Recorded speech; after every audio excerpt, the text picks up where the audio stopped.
Cattle rustling was taken very seriously by farmers, and just the accusation of such activities was enough to find an execution mob knocking at your door.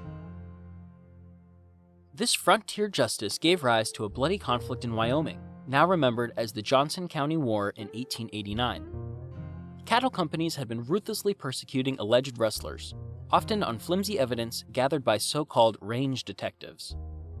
Many of those accused were merely new settlers who competed with the companies for land, livestock, and water rights at a time when the open range was in severe decline, seeing the cattle companies become increasingly desperate.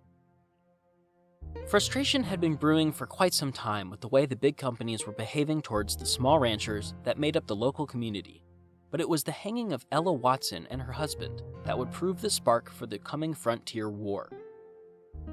Ella Watson's farm was growing legally, and this threatened her neighbor, the wealthy Albert John Bothwell, who was known to engage in such illegal activities as fencing off public land for his use and sending his cowboys to threaten and intimidate anyone who complained.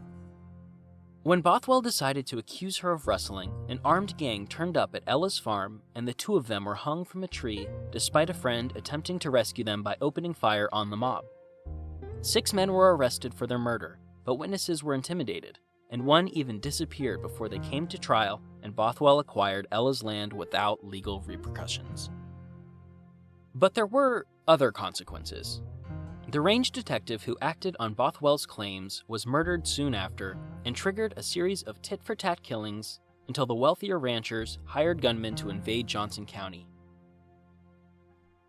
The gunmen's initial incursion in the territory aroused the small farmers and ranchers, as well as the state lawmen, and together they formed a posse of around 200 armed men that resulted in a bitter armed standoff. Only the intervention of the United States Cavalry, on the orders of President Benjamin Harrison, did the standoff subside, but even then the violence continued sporadically for months afterwards.